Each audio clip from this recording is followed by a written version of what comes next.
Assalamualaikum warahmatullahi taala wabarakatuh. Saya pertama-tamanya saya ingin mengucapkan terima kasihlah kepada ahli qariah masjid kerana sudi menjemput saya untuk datang ke sini bersembang-sembang ataupun berceloteh pasal sakit jantung, ya.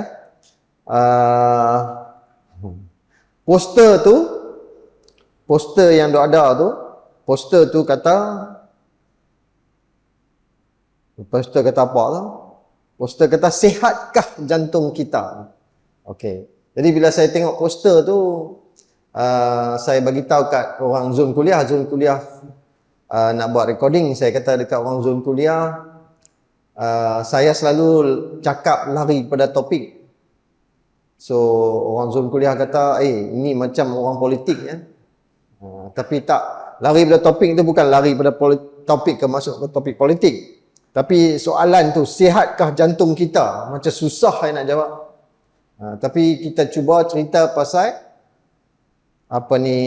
jantung lah, ya, masalah jantung dan mungkin macam mana nak jaga jantung, tips-tips dan nasihat-nasihat pasal jantung.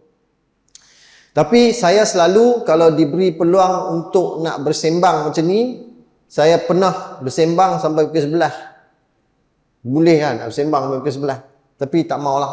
Kita pendekkan. Jadi kita pendekkan ceramah ni sebab kita akan perbanyakkan soal jawab. Sebab selalunya soalan yang banyak. Ya? Okey. Saya dah dapat dah 5 soalan. 5 soalan dah. Ni lagi kalau nak jawab 5 soalan ni pun pada ni. Tapi saya cuba masa dalam apa yang saya nak cakap sekarang ni ada terkandung dan terjawab soalan-soalan yang ada. Okey. Kalau kita nak bersembang pasal sakit jantung, okey, kalau soalan dalam poster tu dia kata sihatkah jantung kita? Soalan tu, sihatkah jantung kita? Kita nak tahu jantung kita sihat ke tak? Nombor 1, tepuk dada, tanya diri kita sendiri. Okey. Siapakah orang yang sakit jantung? Siapakah mereka-mereka yang sakit jantung? Pada kebiasaannya, kita tengok kepada faktor-faktor risiko. Ya, macam katalah kita nak buat kuih, nak buat kek lah. Nak buat kek ada ramuan dia, tepung penaik, telur, mentega, margarin, gula, macam-macam. So, penyakit ni dia pun ada faktor-faktor risiko ataupun kita kata ramuan-ramuan nak menjadikan penyakit tu. Jadi penyakit jantung, faktor-faktor risiko yang boleh menyebabkan orang tu kena sakit jantung. Nombor 1, so lah ni kita yang ada ni, setiap apa yang saya habaq ni kita kira dah. Aku ada berapa ni, nak kira ni aku ada berapa faktor. Nombor 1, lelaki. Orang lelaki dapat 1 markah. Okey. Ini faktor yang kita tak boleh ubah. Faktor yang telah ditentukan sejak azali. 1, lelaki. 2, umur. Kalau kita orang lelaki berumur 55 tahun ke atas, kita berisiko untuk kena sakit jantung. Orang perempuan 10 tahun kemudian, 65 tahun. So kalau orang perempuan tanya sebab apa mereka lambat 10 tahun? Sebab mereka putus haid biasanya pada umur 50-an dan 10 tahun lepas tu barulah mereka ada risiko untuk kena untuk kena sakit jantung. Sebab hormon wanita ni Allah bagi kepada kaum wanita, kepada kaum Hawa satu hadiah di mana hormon perempuan ni jaga salur darah mereka supaya salur darah mereka tak cepat tersumbat. Jadi orang perempuan ni disebabkan oleh hormon wanita. Nah? Tapi kalau yang pondan darai tu tak kira lah. Mereka tu bukan hormon semula jadi. Yang tu hormon yang mereka ambil. Jadi mereka ni tak boleh. Orang tu kalau cucuk hormon perempuan dengan harapan boleh jaga salur darah dia tu, tak jadi. Memang tak jadi. Yang jadi, yang hormon semula jadi yang Allah bagi pada orang perempuan. So nombor 1 lelaki, nombor 2 umur 55 untuk lelaki, 65 untuk perempuan. Dan yang ketiga, keturunan. Apa yang dimaksudkan dengan keturunan? Keturunan ni macam ni. Dia adik-beradik dia, bapak dia, pak menakan dia, mak menakan dia, tok wan dia, ada sama ada dua, serangan jantung atau angin ahmar, stroke. Stroke dan serangan jantung ni adalah dua penyakit yang sama tapi melibatkan organ yang berlainan. Salur darah otak tersumbat, stroke. Salur darah jantung tersumbat, serangan jantung. Jadi kalau dia ada keturunan, bapak mati serangan jantung, bapak mati dah buat bypass, bapak mati dah buat belon, maknanya dia ada sakit jantung. Abang dah buat bypass seorang lagi abang buat belon, seorang lagi abang mati dalam kereta. So keturunan mati mengejut. Biasanya disebabkan oleh masalah jantung. So 3 ni yang tak boleh diubah, yang akan dapat. Mau tak mau, tahu tak tahu, dapat. Ya, lelaki, umur dan keturunan. Selain pada tu, apa dia? Nombor 1 yang kita paling takut, betul-betul paling menggerunkan, penyakit kencing manis. Penyakit kencing manis ni, Allahu Akbar, dengan sakit jantung ni memang sinonim. Boleh dikatakan lebih pada separuh orang yang ada sakit jantung ni adalah orang kencing manis. Okay? So, lelaki, umur, keturunan, kencing manis, darah tinggi, kolesterol. Yang ni yang orang kata 3 serangkai. Kencing manis, darah tinggi, kolesterol. 3 serangkai ni ada ramuan nak jadi sakit jantung tu memang sedap, memang lengkap, memang komplit. Ya? So, lah ni kita tepuk dada tanya selera, yang apa yang saya habaq ni kita ada berapa? Orang lelaki dah memang wajib ada 1. Tapi yang duk ada dalam masjid ni kebanyakannya umur 5 series ke atas lah, kebanyakan lah, bukan semua. So kalau 5 series ke atas tu, kita tahulah kita ada 2 faktor risiko. So setiap markah risiko kita lagi tinggi lah. Setiap faktor risiko, kemungkinan kita ada sakit jantung lebih tinggi. So bila kita ada faktor risiko 1, 2 ni mungkin tak apalah. Tapi kalau kita ada faktor risiko 3, contohnya kita lelaki umur 50 ke atas dah ada kencing manis, Allahu Akbar, saya nasihat pergi cek jantung untuk tahu sihatkah jantung kita. So sebelum kita tanya sihatkah jantung kita, kita tanya diri kita dulu, kita nak kena pergi cek tak ni? Adakah kita termasuk dalam golongan yang nak pergi cek sakit jantung kita sihat ke tak? So macam saya kata, tengok pada faktor risiko. Kita ada benda-benda ni, kalau kita ada 2, 3, 4, 5 daripada faktor yang saya kata, pergilah cek. Macam mana kita nak cek, nak tahu kata jantung kita ni sihat ke tak? Pemeriksaan yang biasa. 1, kalau kita tak tahu kita ada kencing manis ke tak, kita pergi cek darah. Cek darah untuk cek kita ada kencing manis ke tak. Cek darah untuk kita tahu kolesterol kita tinggi mana. Cek sama ada kita ada masalah buah pinggang. Sebab apa? Penyakit buah pinggang juga adalah salah satu risiko untuk kena sakit jantung. Pergi periksa darah, nak tahu 3 benda ni. Pergi buat ECG, yang daripada pelekat kat dada, duk tengok nadi jantung tu, bacaan ECG. Juga boleh buat di banyak klinik-klinik, dan mungkin pergi buat X-ray dada. Dari sini saja, satu pemeriksaan yang mudah, kita dah boleh agak jantung kita okey ke tak. Kita buat X-ray, jantung tak bengkak. Kita buat ECG comel. Buat pemeriksaan darah, kencing manis tak ada, kolesterol tak tinggi, buah pinggang tak ada masalah. Risiko kita nak kena sakit jantung rendah. Tapi kalau kita buat semua tu kita ada. Gula tinggi, kolesterol tinggi, buah pinggang tak apa cantik, X-ray bengkak, ECG tak cantik. Allah, kena pi peringkat lagi 1. Nak pi tengok jantung kita tahap di mana. Mungkin macam pemeriksaan echo. Echo ni ultrasound jantung. Kita nak tengok jantung tadi bengkak sebab apa. Jantung tu bengkak sebab injak rosak. Jantung tu bengkak sebab berlubang. Jantung tu bengkak sebab dinding tebal. Jantung tu bengkak sebab pernah kena serangan jantung. Jadi kita buat X-ray boleh habangkan kita bengkak ke tak, tapi kita kena buat echo untuk nampak gambaran yang lebih jelas. Dan kadang-kadang kita suruh buat ujian senaman. Sebab ECG dia tu tak rupa normal, tak rupa cantik. Kita buat ujian senaman nak bagi nampak dengan lebih jelas.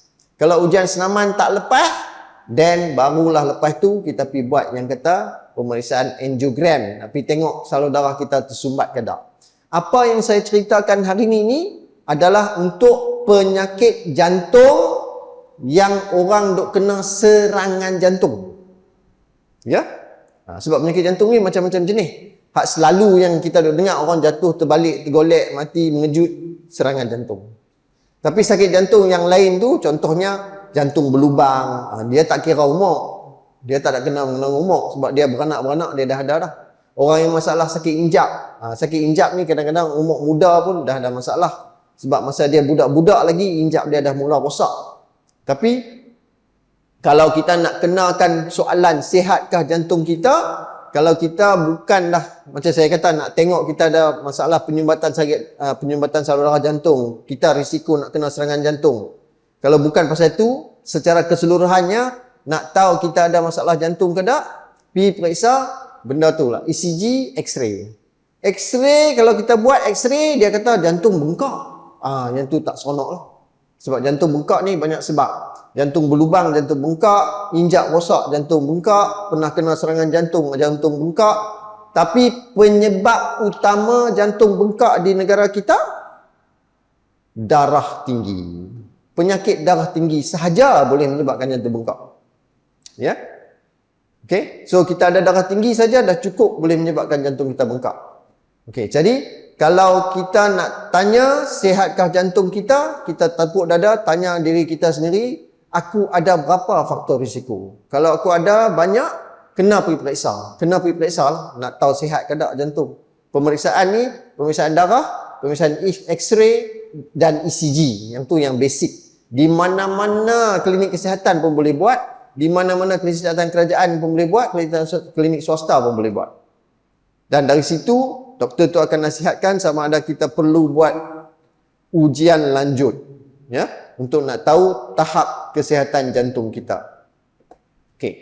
So, yang tu soalan yang dibentangkan kat poster tu, sihatkah jantung kita? Okey. Katalah jantung kita ni tak sihat. Apakah tanda-tanda dia yang dia kata dia tak sihat? Tanda-tanda dia selalunya setengah-setengah orang dia ada. Jantung dia memang tak sihat, dia ada masalah jantung, tapi dia tak kenal tanda-tanda tu. Tak kenal, dia duk kata bukan dia. Yang paling kerap sekali adalah dua benda. Satu, angin. Mereka duk kata angin, mereka suka tuduh angin. Sebu, kembung. So bila main angin, sebu, kembung, kepala terus kata perut lah. Tapi kena ingat sebab tanda-tanda tu kadang-kadang bukan disebabkan oleh masalah perut, tapi kadang-kadang disebabkan oleh masalah jantung. Sebagai contoh, kadang-kadang setengah orang ni dia jalan-jalan dia rasa segah. Dia kata segah kat sini, kat ulu hati. Tapi bila jalan dia segah. Tapi dia kata segah ni angin. Sebab kadang-kadang saya pergi minum ayak, dia lega. Dia kata saya jalan-jalan saya rasa segah. Lepas tu saya pergi duduk minum ayak. Lepas tu dia hilang. Dia kata pasal dia minum ayak suam, lega. Sebenarnya dia lega bukan sebab minum ayak suam. Dia lega sebab dia duduk. Dia rehat. Jadi penat dia tu hilang. Jantung ni bila kita buat kerja kelang kabut, dia kacau. Yang tu yang paling kerap. Mereka duk kata mereka sebu, mereka semput, tapi mereka minum air hangat, mereka lega. Mereka belahak-belahak, mereka lega. Sebenarnya bukan pasal itu, pasal mereka duduk. Mereka duduk senyap, jantung tu rehat, dia lega. Kalau mereka jalan balik, dia jadi balik. So, yang tu yang biasanya. Satu lagi, yang ni lah, yang sama jugalah. Pedih hulu hati. Pedih hulu hati ni, sebenarnya tanda-tanda bahawa jantung tu kelemasan. Salur darah tu mula tersumbat. Sakit dada, sakit ulu hati. Tapi dia kata gastrik. So, bagi saya, kita was-was, kita tak pasti. Yang ni jantung ke, yang ni gastrik ke, pergi klinik. buat ECG. Sebab ECG yang menentukan sama ada ianya jantung ataupun ianya gastrik. Tanda yang biasanya berlaku. Tapi ramai orang yang terlepas benda ni. Kadang-kadang cerita yang paling klasik sekali, depa tiba-tiba depa rasa macam semu. Rasa macam tersumbat. Lepas tu depa rasa gelisah, depa muntahlah sikit, depa berpeluh. Lepas tu depa duduk senyap-senyap, benda tu lega, depa biang. Esok mangkit, lega dah lah, angin. Lepas beberapa minggu, mula penat. Pipi tengok, dia kena serangan jantung, dia sendiri tak tahu, dia simpan, jantung tu dah jadi lemah, dia mula penat. Tapi dia dah terlepas dah. Dia terlepas tempoh rawatan yang penting masa kena serangan jantung tu. Jadi, saya juga nak nasihatkan, tanda-tanda tu kalau siapa-siapa yang ada pedih di ulu hati, ketat di ulu hati, ketat di dada, rasa tercekik, rasa ni pelik. Dia ni sakit serangan jantung ni, dia rasa macam kita tak pernah rasa sebelum ni. Rasa pelik sungguh. Dia rasa kadang-kadang, dia main terlintas, nak mati ke aku ni? Dia rasa macam tu. Sebab dia rasa memang pelik. Ada setengah orang kena berpeluh, muntah. Ada orang yang kena tak berpeluh, muntah saja. Ada orang yang muntah saja tak berpeluh. Ada yang berpeluh saja. Ada yang berpeluh pun tak, muntah pun tak. Dia di rumah sakit dia ketat dia. Sama ada di ulu hati, di dada, di tengkok atau di dagu. Dan sakit dia, selalunya orang tanya sakit ni macam mana doktor? Dia kadang-kadang bukan sakit. Dia tak sakit. Dia rasa ketat. Dia rasa macam orang tindih. Contoh, kalau kita ada anak cucu, umur setahun, 2 tahun tu kita letak atas dada kita. Kita duduk melentang tu, kita buah atas dada. Rasa dia duduk tekan dada. Rasa macam tu. Dia rasa seketui. Tak sakit. Yang setengah orang rasa pedih. Setengah orang dia rasa macam duk kena pulah. Dia duk pulah dalam tu. Dan sakit tu dia tak boleh nak tunjuk sebab dia bukan satu titik, bukan satu tempat. Dia sama ada seluruh dada ataupun seluruh ulu hati ataupun dekat tengkok. So dia tak tahu nak abang dekat mana. Orang tanya kat mana? Tak tahulah aku sini. Dia macam tu. Ada setengah orang yang kerap saya jumpa juga, mereka takut, terutama sekali orang muda-muda. Lah ni mereka sakit dada, mereka takut serangan jantung. Biasanya kadang-kadang disebabkan oleh saraf tengkok. Saraf tengkok ni dia menghubung kepada otot-otot pada dada. Dan otot-otot pada dada ni kalau cramp, sebab dia otot, dia boleh cramp ataupun kita panggil muscle spasm. Kalau kita siapa yang tak ahli sukan pun kena juga, tapi selalu ahli sukan ataupun bukan ahli sukan pun dia kena cramp kaki. Dalam bahasa sukan dia panggil cramp, kekejangan otot. Kan? Dalam bahasa orang tua-tua dia panggil sentak mengkarung. Tok saya dulu dia suka kata sentak mengkarung. Cramp lah tu. Spasm, muscle spasm atau kekejangan otot.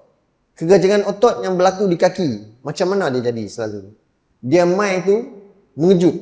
Dengan tiba-tiba dia tarik. Aduh, sakit. Dan dia kejang. Dia kejang tu memang sakit. Kadang-kadang urat tengkok kalau tersepit, dia akan menyebabkan kekejangan pada otot atas bahu, otot pada kawasan dada, otot di bawah ketiak dan di belakang tulang kipah.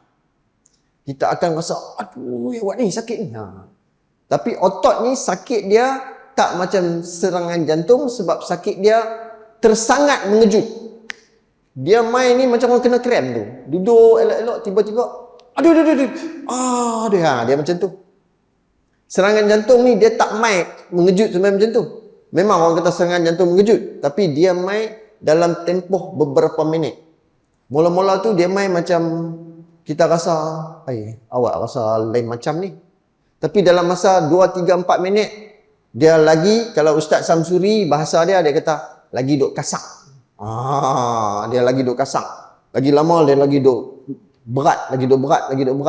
Dalam masa 5-6 minit tu, mula main nak berpeluh. Yang tu serangan jantung. Dia tak main macam cramp tadi tu. Krem tu selalunya bukan. Dan krem ni kalau kita kena, contoh ni sakit ni. Lepas tu kita pusingkan sikit, aduh lagi sakit. Kita ada posisi tertentu akan menyebabkan sakit tu lebih. Tapi kalau jantung, pusing lah ke mana pun, sakit tu macam tu juga. Dia rasa ketat, rasa tak selesa. Dan selalunya dia jadi tu, kita rasa pelik, rasa berlainan. Ada yang setengah tu sampai pening, nak pitam, nak gelap mata.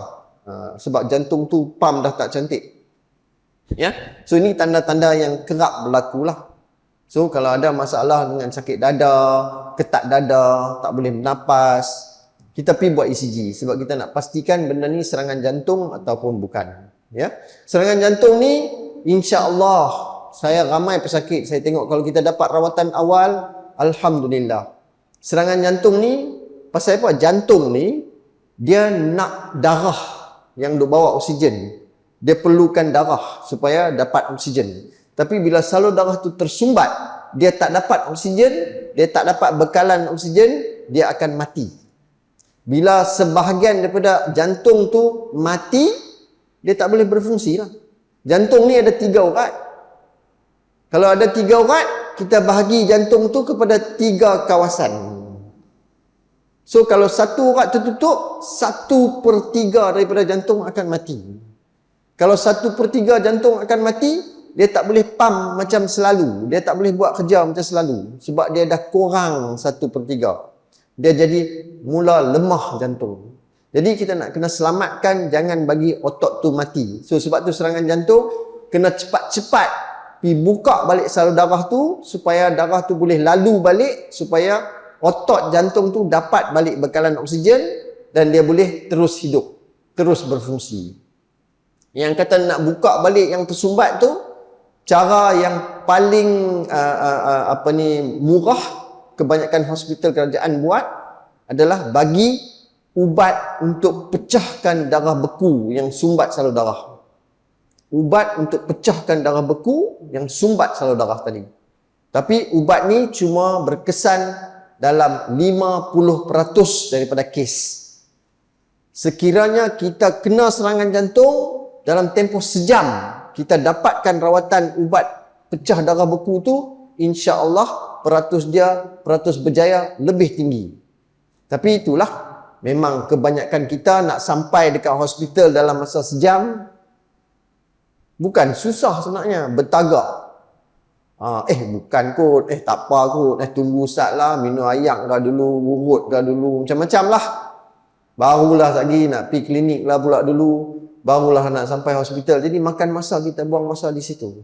Jadi kalau kita rasa kita ada masalah sakit dada, cepat-cepat ke klinik yang terdekat yang boleh buat ECG, ataupun terus ke unit kecemasan mana-mana hospital. Sebab ECG tu yang akan menentukan kita ada serangan jantung atau tak, dan dari situlah akan menentukan betapa cepatnya rawatan untuk menyelamatkan jantung kita. So sekali lagi saya nak cuba jelaskan di sini, serangan jantung, masa itu penting. Kita buang masa, jantung akan mula mati. Lagi cepat kita dapat rawatan, lagi bagus. Lagi banyak kawasan yang boleh diselamatkan daripada mati. Mati disebabkan oleh tidak dapat bekalan darah. Jadi kalau kita syak kita ada serangan jantung, terus ke klinik untuk buat ECG supaya dapat tahu diagnosis dia apa. Rawatan tu doktor akan bincang di situlah, sama ada nak bagi ubat pecah darah beku ke, nak buat angiogram, nak buka urat tu dengan balon ke, ataupun apa-apa, semua doktor tu akan bincangkan kemudian. Ya. Jadi saya rasa yang pentingnya kita nak kena kenal dulu apa dia, rasa dia, dan macam mana kita kata yang kita ada masalah jantung. Selalunya penat, semput, sakit dada, tak selesa di dada, ataupun kadang-kadang bukan dada, ulu hati ni dia rasa tak sedap. Ya, itu adalah tanda-tanda lah, tanda-tanda orang tu mungkin ada masalah jantung. Ya, okey. Jadi saya rasa yang tu yang selalu mukadimah yang saya bagi, untuk bagi satu overview kepada apa yang kita katakan sakit jantung yang kerap orang duk miss. Sayang ramai. Saya ada juga pesakit yang sebenarnya dia kena serangan jantung ni setahun 2 lepas. Tapi lah ni dia mula duk penat. Dia main-main check, kita tengok, Allah, ECG dia, kita tengok, kita dah tahu dah dia dah pernah kena serangan jantung. Tanya dia kata tak pernah lah lagi. Tak pernah masuk hospital. Tapi tanya dia, pernah tak jadi macam ni, ketat dada berpeluh? Dia kata ada. Tapi itulah, saya ingat tak ada apa, duduk di rumah, esok tu okey lah sikit. Tapi serangan jantung yang tak dikesan. Bila mai pula tu, jantung tu dah lemah. Yang lagi sedihnya, mai pula tu, lagi satu kawasan tu pula kena. Dah kena dua kawasan, 2 urat dah kena. Susahlah nak rawat. Ya? Jadi kalau kita ada was-was, curiga, pergi buat ECG. Cakap dengan doktor nak cek jantung sama ada saya rasa tak selesa, mungkinkah serangan jantung ke apakah, ya. Jadi kadang-kadang ramai pesakit yang dah jadi tahap macam tu, jantung dia lemah sangat. Jantung lemah ni susah, tak boleh buat apa dah. Jantung yang mati, tak boleh buat apa dah. Kita bukan boleh buat apa. Jantung yang mati, kalau jantung tu dah lemah sangat, sekarang ni pemindahan jantung, heart transplant. Tapi di Malaysia ni susahlah nak dapatkan jantung untuk nak derma kepada kita. Siapa nak derma jantung? Tunggu dia mati dululah. Tapi yang mati pun bukan semua orang. Orang tu yang memang pleasure, dia dah orang kata berniat nak bagi jantung dia kepada sesiapa yang perlu. Contoh. So nak dapat pemindahan jantung di Malaysia susah, walaupun ada setakat ni ada kot dalam 20 lebih kes kot di Malaysia yang dah buat pemindahan jantung. Cuma dia buat di IJN lah. Jadi kalau jantung tu dah mati memang susah. Rawatan memang susah. Apa ni? Buah pinggang mati kita tak mati. Buah pinggang mati kita boleh buat dialisis. Ganti fungsi buah pinggang. Jantung mati, kita mati ya. Bukan ada mesin apa yang boleh nak pump, nak ganti jantung, tak ada. So jantung nak kena jaga dengan elok. So sekali lagi, kita ada kecil manis, kita ada darah tinggi, kita ada keturunan sakit jantung, kita kena rajin duk pergi check. Nak tengok kita duduk di tahap mana. Nak tahu ke taraf kesihatan jantung kita. Ya? So, saya rasa saya bagi benda ni dekat situ dulu. Saya nak tolong jawab soalan-soalan yang mereka bagi ni. Lepas ni, kita bagi buka peluang untuk soalan. Boleh kan macam tu? Boleh tak? So, soalan nombor 1 di sini. Salam doktor. Waalaikumsalam. Apakah risiko kalau dalam... yang ni saya tak tahu. Apakah risikonya kalau dalam dinding jantung ada kandungan air?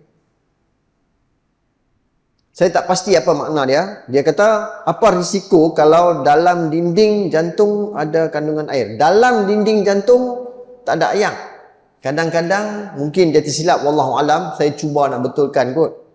Bukan dalam dinding jantung, dia dalam sarung jantung. Contoh, jantung kita ni seketui isi daging. Kalau kita masa korban kita duk sembelih lembu, kita tengok jantung dia tu seketui. Dia bukan apa, otot semata-mata, duk pam darah. Jantung tu seketui ni, dia ada sarung ataupun orang kampung kata envelope. Sarung ni kita panggil perikardium. Dia tutup jantung tu. Sebab jantung, salur darah jantung, lepas tu dia ada satu sarung yang tutup. Kadang-kadang ada setengah-setengah penyakit di antara dinding jantung dengan sarung jantung tu dia berkumpul air besar. So, yang ni kita panggil pericardial effusion. Air dalam sarung jantung, bukan dalam dinding jantung, dalam sarung jantung. Jadi, sarung jantung ni dia rapat, boleh dikatakan rapat dengan dinding jantung, tapi dia boleh bergesek lah. Dia ada sedikit cecair. Tapi bila kita ada penyakit, contoh TB perikardium, TB selaput jantung. TB ni dia boleh piduk kat selaput jantung, dia menyebabkan keradangan pada selaput jantung. Selaput jantung akan mengeluarkan air besar. Air besar tu akan masuk dalam karung tu lah. Jadi bila ayak tu semakin banyak, mula-mula sarung jantung tu kembang lah sikit. Tapi bila sarung jantung tu dah ketat, dia tak boleh kembang, dia akan tindih. Ayak tu semakin banyak, ayak tu akan tindih jantung. So jantung akan jadi kecut dan jantung tak boleh nak pump. Yang tu yang menyebabkan maut. TB perikardium ataupun dia panggil TB jantung. So selaput jantung tu mengeluarkan air bisa sehingga menyebabkan banyak air dalam sarung jantung. Dia boleh mencekik jantung menyebabkan jantung tak boleh pump. Apa rawatan dia? Pi tebuk sarung jantung tu, buang ayak tu. Kita tahu kata TB daripada ayak tu, kita bagi ubat TB, ayak bisa tu semua akan hilang, sembuhlah. Kadang-kadang penyakit kanser dari tempat lain, kanser dari paru-paru, kanser dari payudara, kanser daripada hati, kadang-kadang dia melarat, dia pi duduk dekat sarung. Sarung tu akan mengeluarkan air bisa dan air bisa akan tindih jantung. Selalunya sama, kita kena pi buang ayak tu. Kita tebuk, buang ayak tu dan kita rawatlah kanser tu. Itu adalah ayak di dalam sarung jantung. Ayak dalam dinding jantung saya tak tahu. So, mungkin salah faham kot. Soalan kedua, ujian apakah yang perlu buat untuk cek jantung kita ada masalah atau tidak? Yang ni saya dah jelaskan tadi. Nak cek jantung, nombor satu, kita pergi periksa darah dulu. Sebab kita nak tahu kita ada kecil manis, kita ada kecil manis, kolesterol, buah pinggang. Yang tu kita nak tahu. Lepas tu, kita buat ECG, kita buat X-ray. Yang tu, permulaan dah cukup dah. Nak lebih detail, contohnya kalau kita buat X-ray tak ada masalah. Buat ECG tak ada masalah. Cukup, berhenti di situ. Buat X-ray, jantung bengkak. Jantung bengkak sebab apa? X-ray ni dia kata jantung bengkak. Dia tak bengkak sebab apa? Dia tak tahu bengkak sebab ada lubang ke? Bengkak sebab injap bocor ke? Bengkak sebab dinding jantung tebal ke? Dia tak tahu. Jadi kena pergi buat echo. Echo ni adalah ultrasound jantung. Ya? Kena pergi buat ultrasound jantung. Dua, ketiga, sama ada perlu buat ujian senaman. Yang ni nak tahu sama ada jantung tu ada penyempitan atau tidak. Tapi dia cuma boleh bagi tahu kat kita jantung tu tak cukup bekalan oksigen. Tapi sumbat tang mana, sumbat berapa urat, sumbat berapa persen, tak tahu. Kena pergi buat angiogram. Angiogram ni kita cucuk masuk satu tube kecil ke dalam salur darah tangan ataupun salur darah kaki sampai ke jantung. Kita cucuk dye masuk dalam urat tu, kita ambil gambar. Nampak urat tu satu-satu. Yang tu dia panggil angiogram. Yang tu yang paling tepat nak tahu salur darah kita ada sempit ke tak. Tapi untuk benda-benda lain macam injap lah, jantung berlubang ke, jantung tak kuat ke, jantung kembang ke, yang tu echo memang boleh dapat kesan masalah tu, ya. So jawapan dia X-ray, ECG, echo, ujian senaman atau angiogram, ya. Ada pemeriksaan-pemeriksaan lain yang lebih rumit, lebih canggih, tapi bukan semua orang perlu buat ujian-ujian tu, ya. Apakah adakah aktiviti lasak boleh memberi tekanan kepada jantung bagi mereka yang sudah berumur? Soalan ni banyak soalan dia pula. Sudah berumur ni berapa? Apa yang dimaksudkan sudah berumur, kan? Adakah aktiviti lasak? Aktiviti lasak ni macam mana? Kalau umur 80 tahun, suruh dia naik Tok Kun tu lasak lah tu. Kan? Kalau umur 20 lebih, kata dia hampir naik Tok Kun. Lah, tak ada apa. Tak ada masalah. Okay? So, benda ni subjektif. Tapi, nak jawab soalan tu, adakah aktiviti lasak boleh memberi tekanan kepada jantung bagi mereka yang sudah berumur? Dia aktiviti lasak tak ada masalah sekiranya dia tahu tahap kesihatan dia. Orang tu kalau dia sihat, dia tak ada masalah, buat setakat yang dia boleh. Walaupun dia berumur. Tapi dia rasa, saya ada satu pesakit, buat bypass, umur 70. Dia buat bypass masa dia umur 60-an kot. Dia buat bypass umur dia 70. Dia masih masuk acara apa ni Ironman Langkawi. Ironman ni yang berenang, naik basikal, triathlon. Saya tu saya kata orang muda 70 saya tak boleh buat. Tapi so bukan umur, bukan faktor dia. Faktor dia kita fit ke tak? Kita cukup fit ke tak? Fitness. So ada orang umur 70 yang boleh buat benda-benda macam ni. Tak ada masalah. Tadi saya tengok ada satu video kawan saya, sahabat hantar di Amerika Syarikat. Dia buat lumba lari 100 meter. Umur 70 hingga 100. So satu hamba Allah tu umur dia 100 tahun. Dia tak dapat last, dia dapat second last. Ada lagi last di belakang, tapi umur 70 dengan umur 100 tahun lawan lari 100 meter. Memang taklah laju, tapi hebatlah boleh lari 100 meter kan kalau umur 100 tahun. Jadi kalau kita berumur sekalipun, kegiatan aktiviti lasak ni adalah satu benda yang subjektif. Dia bergantung kepada keupayaan kita, fitness kita. So tak ada masalah. Cumanya bila kita buat sesuatu, kita penat, berhenti. Rehat seketika, kemudian sambung balik. Contoh. Okay? Kalau kita agak pasti bahawa kita tak ada masalah jantung lah. Tapi kalau kita buat senaman, kita sakit dada. Janganlah. Sakit dada tu tahulah kita ada masalah. Ya. Ataupun selalunya kita, contoh, selalunya kalau kita jalan dari rumah 200 meter dari masjid, jalan mai masjid, balik pergi rumah, tak penat. Tapi kali ni jalan mai penat. Yang tu nak kena pergi check lah. Ada benda yang tak kena. So tak payah aktiviti sukan pun. Benda-benda macam tu pun bila ada perubahan yang mendadak, kita kena buat pemeriksaan. Ya?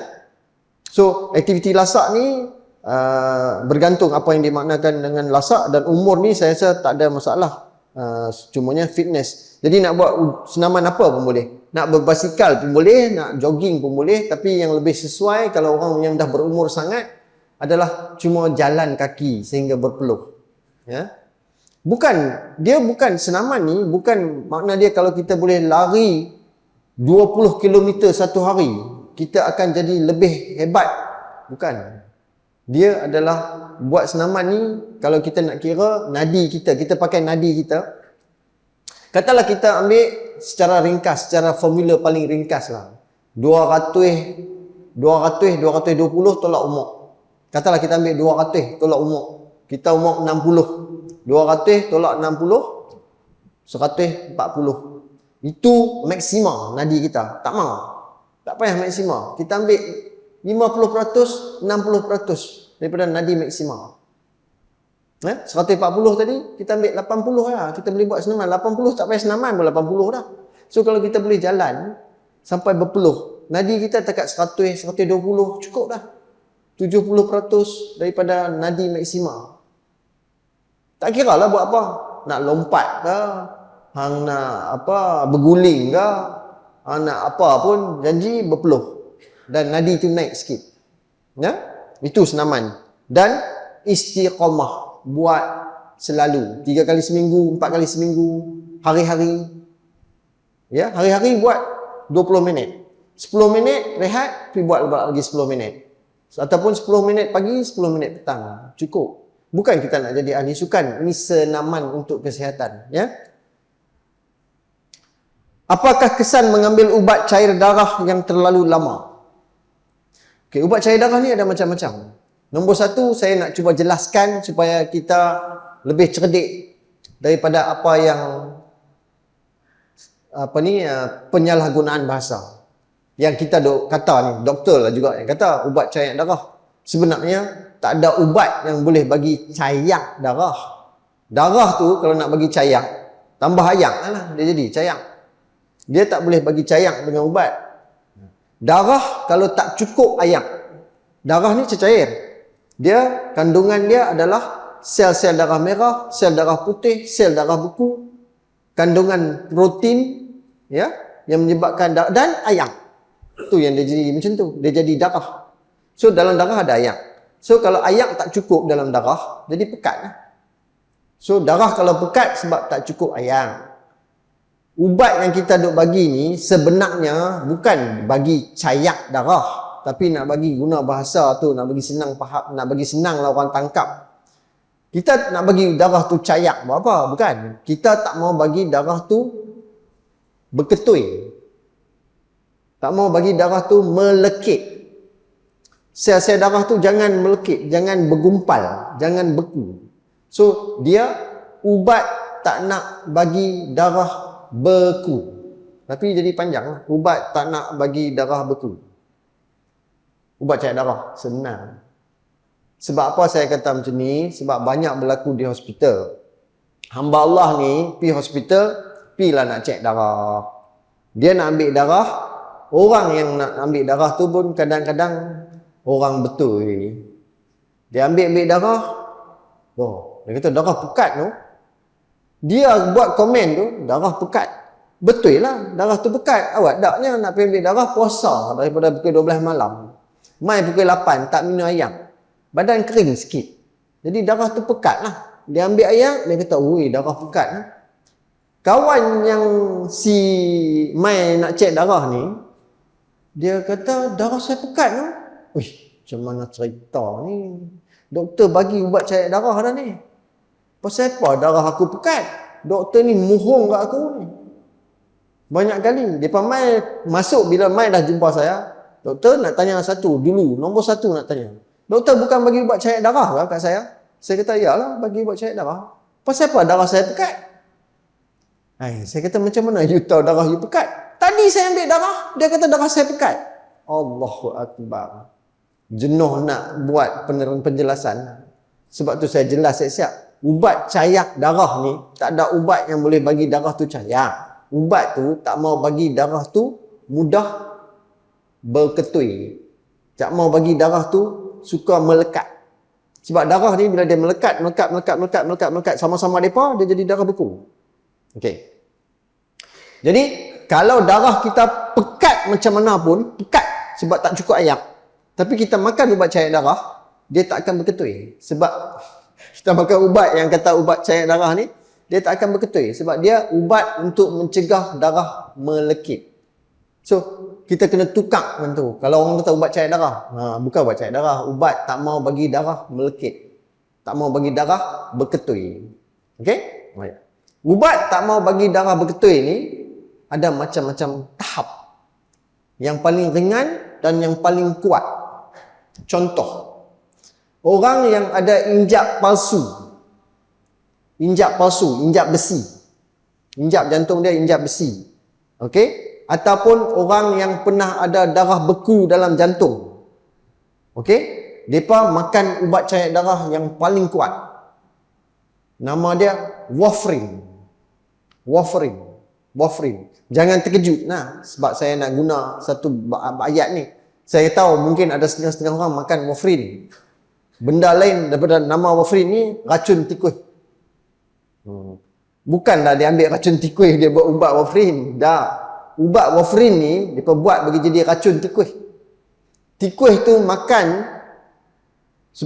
sebagai dalam bentuk racun ni, racun tikus ni, makan, berdarah dalam kepala dia, mati. So, tikus mati sebab pendarahan dalam otak. So, warfarin ni, dia ambil, dia bagi kat tikus. Tapi dos yang kita makan, kita bagi kat tikus, mampuih lah menatang tu. Berdarah habis satu badan dia. So, warfarin. Warfarin ni ubat yang kuat, ubat yang agak rumit. Kita makan sebab ada pakai injak palsu, ataupun kita ada darah beku dalam jantung. Kalau makan warfarin, kena ada pergi cek darah sebulan sekali. Nak tengok darah cukup cayak, tak cukup cayak, terlebih cayak. So, maaflah saya masih guna perkataan cayak, tapi bukan cayak. Tak melekit, terlalu melekit, ataupun cukup cantik. So, itu nak kena pergi cek darah. Kalau dia tak cukup melekit, tambah dos. Kalau dia kalau dia melekit berlebihan, kena tambah dos. Kalau dia dah tak berapa nak melekat, dia susah nak jadi beku, kita bagi dos yang sama. Kadang-kadang terlalu tak boleh melekit sampai berdarah pula. Masalah pula. Kena kurangkan dos. Ada juga ubat yang tak payah ambil darah. Dia kos dia lebih lah sikit. makan sehari sekali untuk mencegah darah beku dalam jantung. Yang ni yang paling kuat. Yang orang dok kena serangan jantung, angin ahmar, dia makan ubat cair darah yang kurang kuat. Salah satu adalah aspirin. Aspirin ni kalau makan lama-lama, yang setengah orang luka dalam perut, gastrik, ulcer. Yang tu kesan jangka panjang. Selain daripada tu, ubat cair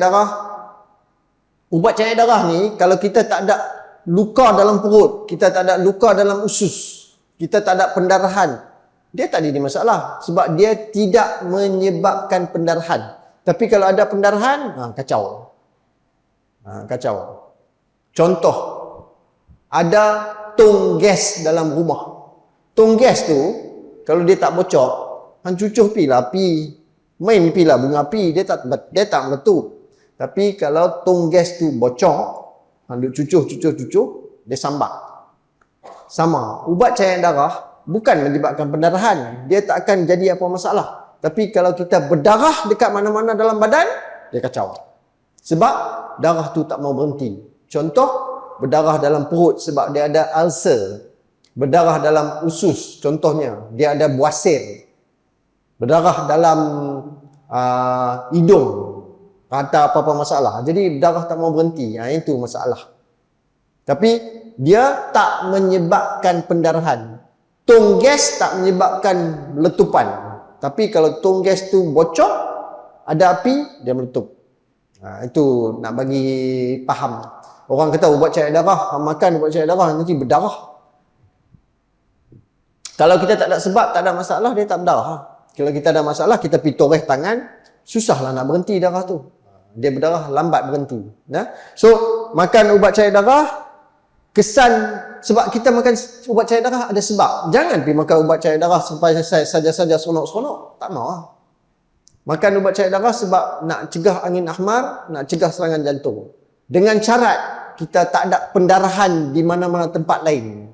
Contoh, kita ada ketumbuhan dalam salur pundi kencing. Dia berdarah. Bila dia berdarah, kita pergi makan ubat tu, dia berdarah tak mau berhenti.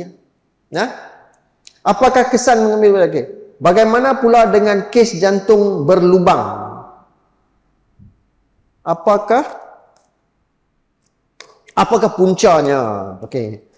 Kes jantung berlubang. Jantung berlubang ni biasanya dilahirkan macam tu. Kita dilahirkan ni macam ni sebenarnya. Jantung kita ni Allah jadikan masa duduk dalam kandungan memang kena ada lubang. Sebab jantung kiri dan jantung kanan adalah satu. Sebab apa? Sebab masa kita duduk dalam perut ibu, paru-paru kita tak berfungsi. Kita nak menyawa ke mana? Ayak penuh. Nak menyawa ke mana? So, bayi yang duduk dalam kandungan ibu, Allah punya kuasa, tak payah bernyawa.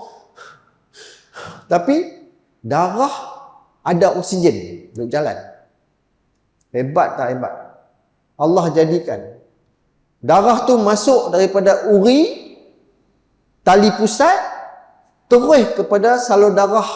Melalui pusat ni ada satu salur darah yang sambung ke jantung. Dia masuk ke dalam jantung. Jantung tu ada satu lubang di tengah. Sebab jantung kanan ke jantung kiri ke, dia pump darah tu pi kat badan. Tak masuk paru-paru. Paru-paru tak boleh kembang. Paru-paru tak kembang, dia nak menyawa kat mana? Bayi dalam kandungan, dia tak menyawa. Jantung dia ya duk tak. Mana siapa boleh buat macam tu? Hang tak menyawa tapi hang hidup. Bayi ya. Allah jadikan tak bernyawa, tak bernafas tapi hidup. Jantung bergerak. Hebat tak hebat? Allah jadikan. Tapi untuk jadikan tu, Allah jadikan satu lubang di antara jantung kanan dan jantung kiri. Bila hari mana kita bersalin, hari tu keluar, tutup lubang tu. Subhanallah. Sebab dia dah keluar, dia menangis tu, paru-paru kembang. Mulalah pernafasan kepada bayi, masa itulah darah untuk pertama kalinya masuk dalam paru-paru. Dan masa itulah dia ambil oksigen, dia pergi balik ke jantung. Ada beza antara jantung kanan dan jantung kiri. Jantung kanan hantar darah ke paru-paru, jantung kiri hantar darah ke badan. Dia dah jadi asing. Dua jantung yang satu tapi berfungsi pada dua kawasan yang berlainan. Masa duduk dalam kandungan, satu dia pusing, dia keluar terus ke badan. So jantung berlubang sebab masa dia keluar, lepas dia beranak, dia tak mau tutup. So jantung berlubang sebab dilahirkan sedemikian. Ini kuasa Allah SWT. So kalau di kesan awal, biasanya ada jantung, kawasan-kawasan tempat-tempat lubang dia tu yang kena ditutup, ada yang tak perlu ditutup. Ada yang kecil, ada yang besar. So bergantung lubang tu tang mana. Ya. So kes jantung berlubang biasanya pada bayi. Tapi ada jenis jantung berlubang ASD. Kadang-kadang dah umur 40, 50 baru nak kesan. Ya. So tapi biasanya disebabkan oleh kelahiran memang dia azali macam tu. Okey. Soalan seterusnya, yang ni orang tanya EECP. EECP ni saya tengok ada setengah-setengah orang mai tanya saya, doktor saya nak pergi buat rawatan EECP ni. Bolehkah? EECP ni apa dia? EECP ni dia panggil external cardiac counter pulsation pump. Apa dia buat? Sebenarnya dia pump dekat kaki kita, dekat badan kita supaya darah tu patah balik pergi ke jantung dan jantung tu boleh pump balik darah ke badan. Dia mempercekapkan proses darah tu untuk kembali kepada jantung. Dan biasanya untuk orang yang ada masalah penyumbatan salur darah jantung tapi tak boleh nak bedah, doktor bedah pun tak mau bedah, nak buat balloon spring pun tak boleh dah pasal teruk sangat. So kita suruh mereka buat rawatan EECP ni sebab dia menelan kos juga belanja. Dulu masa mula-mula EECP ni mula pada tahun 2000, mula-mula pakai tahun 2000, tapi kos. Kita pergi duduk, mesin tu duduk pam, dua belah kaki dan sampai ke punggung, sampai ke tangan ni. Dia balut kita, dia pam. Untuk masa lebih kurang sejam. Dia buat 32 kali, 32 hari. Kos dalam 20,000, 30,000, mahal. Tapi sekarang ni mungkin kos dia dah rendah sebab mesin tu banyak. Tapi saja-saja kita yang sihat ni tak payahlah nak pergi buat apa-apa. Buang duit. Dia orang tertentu saja. Orang yang ada masalah penyempitan salur darah jantung, bedah tak boleh dah. Doktor bedah kata aku tak berani nak bedah, risiko tinggi.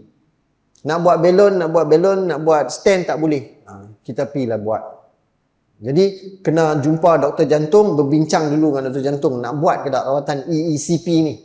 Biasanya EECP ni orang yang dah memang dah sakit jantung, rawatan pun dah buat tapi masih tak dapat sembuh ataupun kelegaan, bolehlah nak pergi cuba rawatan EECP, ya. Banyak tempat lah ni buat rawatan EECP ni. Selain daripada ujian darah, ada cara lain untuk kita tahu sakit jantung. Pesakit jantung macam itulah saya kata, tanda, simptom. Mudah semput, cepat penat, bengkak kaki, sakit dada, tidur malam tak boleh tidur melentang. Tidur melentang dia penat, dia kena bangkit duduk. Tapi yang tu bukan saja jantung. Kadang-kadang orang sakit paru-paru pun macam tu juga. Orang penyakit lelah pun macam tu juga. Mereka tak boleh melentang. Mereka kena bangkit duduk. Tapi tanda-tanda dia lah.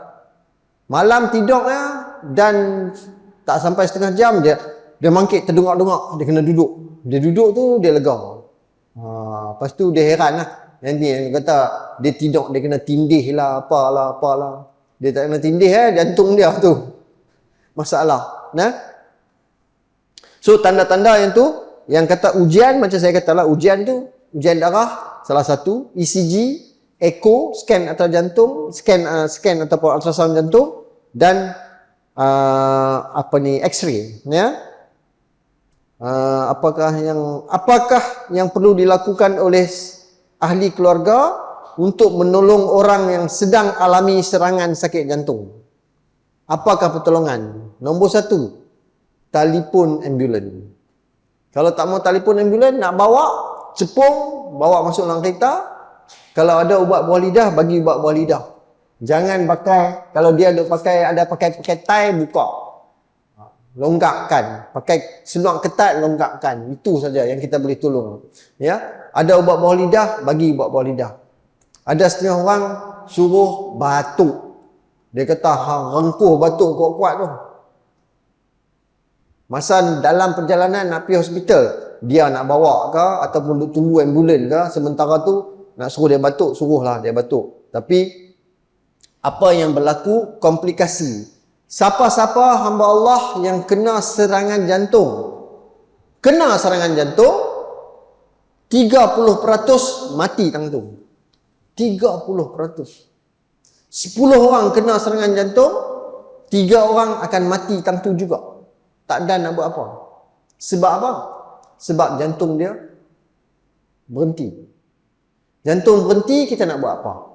Kalau kita ada ilmu CPR, Cardiopulmonary Resuscitation, yang tu kita kena buat. Berapa kerat hamba Allah yang boleh buat? Saya nak bagi ahli kariah masjid usahakan benda ni.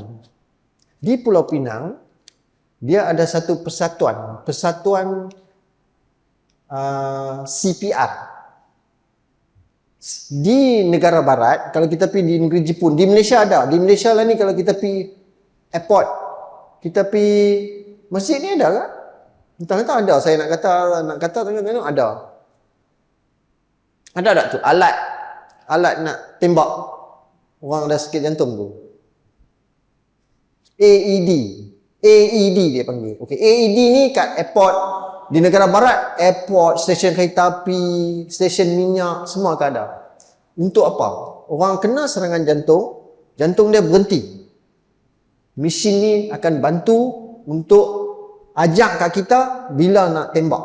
Dia tembak, mesin tu tembak, kita nak pasang. So dia akan tembak, kita tekan. Sampai masa dia nak tembak, kita lepas, dia tembak. So AED.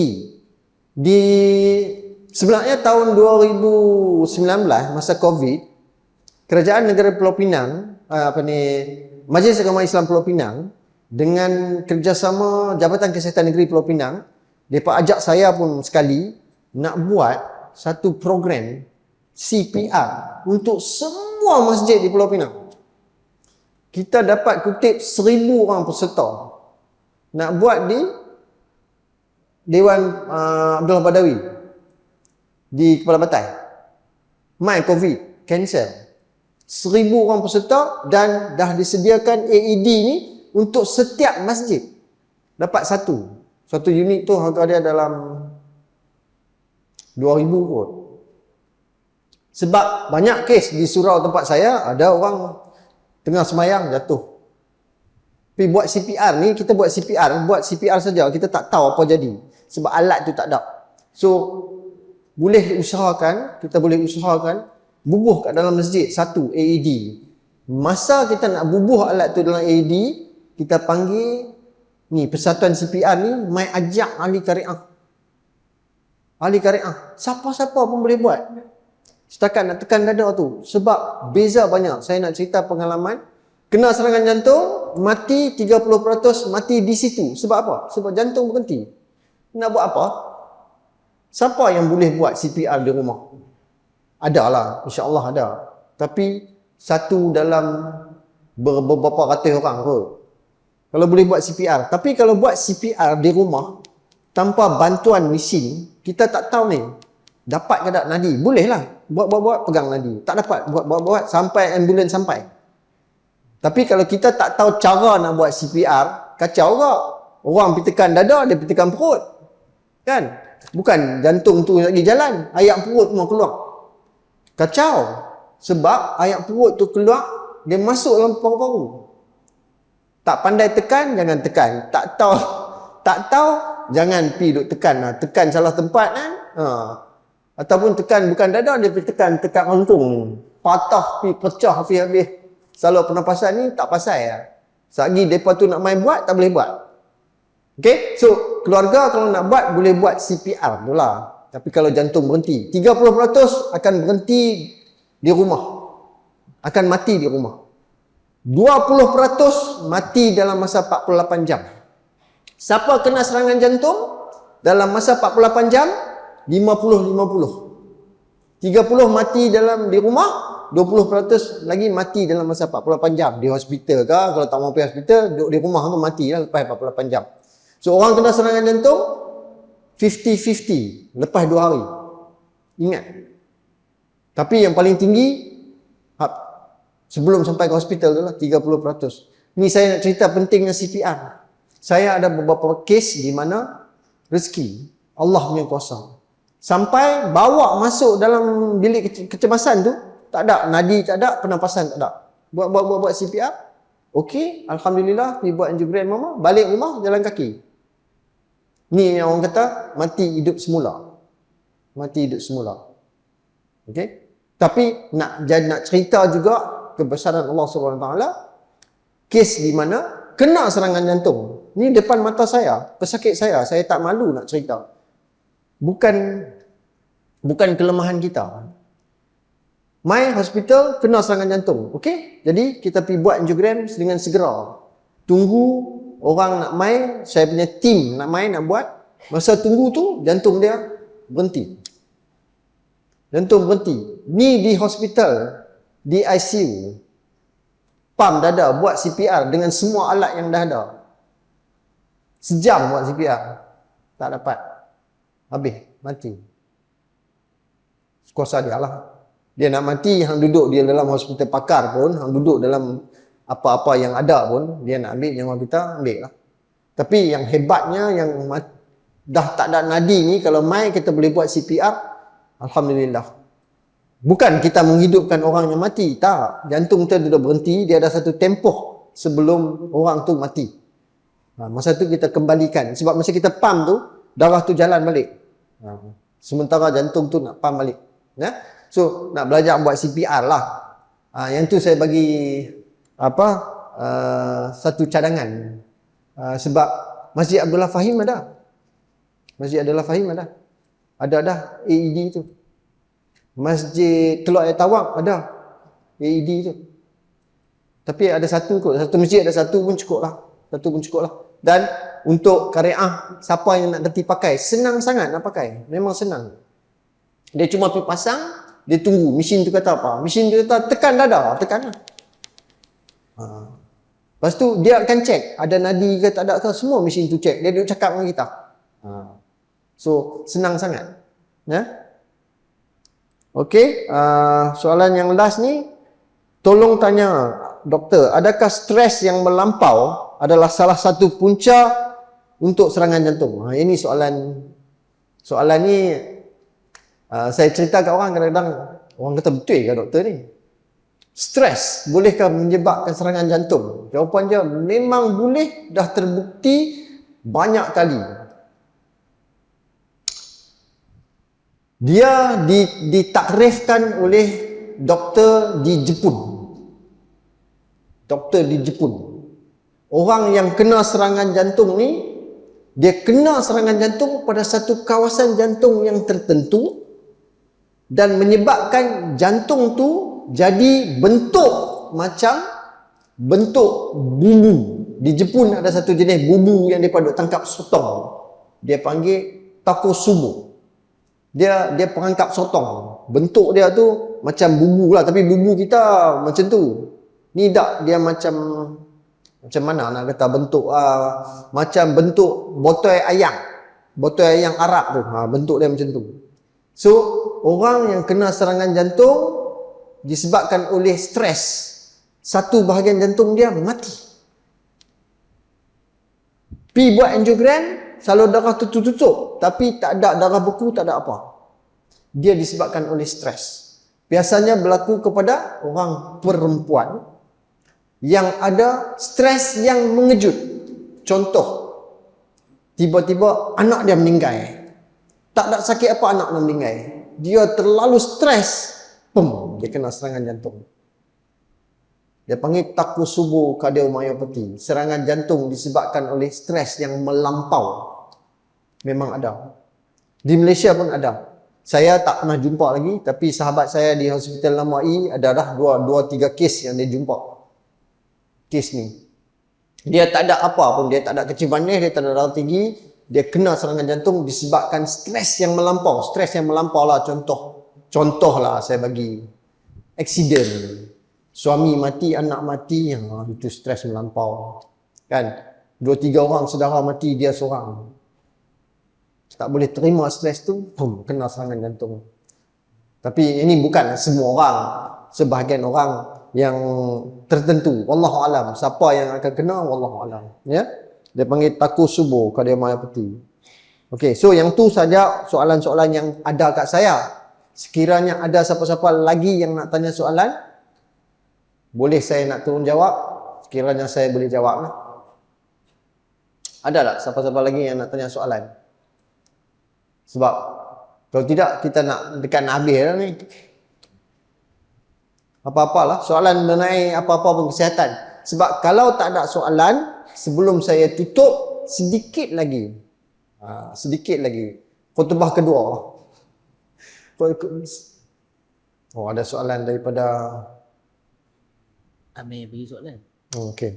Dia kata jawab setakat yang boleh lah. Okey. Kalau panjang sangat. Okey. Baik, insyaAllah. Ni ada soalan daripada zon kuliah. Ada orang rasa berdebar-debar selepas minum kopi. Adakah bahaya untuk jantung atau benda ini normal? Okey. Kopi dan sakit jantung adalah satu satu kepercayaan. Satu kepercayaan. Kopi tak bagus untuk jantung. Itu adalah satu mitos. Sebenarnya dia telah dibuktikan bahawa tak ada kena-mengena pun. Kopi tak ada masalah dengan jantung. Cuma, yang ni soalannya. Bila minum kopi, kopi ni ada kafein. Kafein ni adalah perangsang. Macam mana juga kita minum teh yang ada kafein. Orang isap rokok ada kafein, ada nikotin, perangsang. Orang minum Levita, Red Bull, ada perangsang. Cabai, bawang, lada, semua ni adalah perangsang. Kita makan, dia boleh merangsang jantung. Okay? Food yang stimulate heartbeat. So, kopi merangsang. Kalau dia tak pernah minum kopi, tiba-tiba dia minum kopi, dia akan merangsang sistem dia, akan menyebabkan dia segar dan berdebar. Sebab dia merangsang sistem badan. Kopi adalah satu minuman yang merangsang. So kalau dia duk minum kopi, kita duk minum seladu, tak ada apa. Tak berdebar lah. Kalau dia tak biasa minum kopi, dia minum kopi, dia berdebar. Cuma sebab dia tak pernah minum kopi lah. Tapi berdebar lah. Berdebar tu adalah kesan kopi. Bukan bahaya, tak bahaya.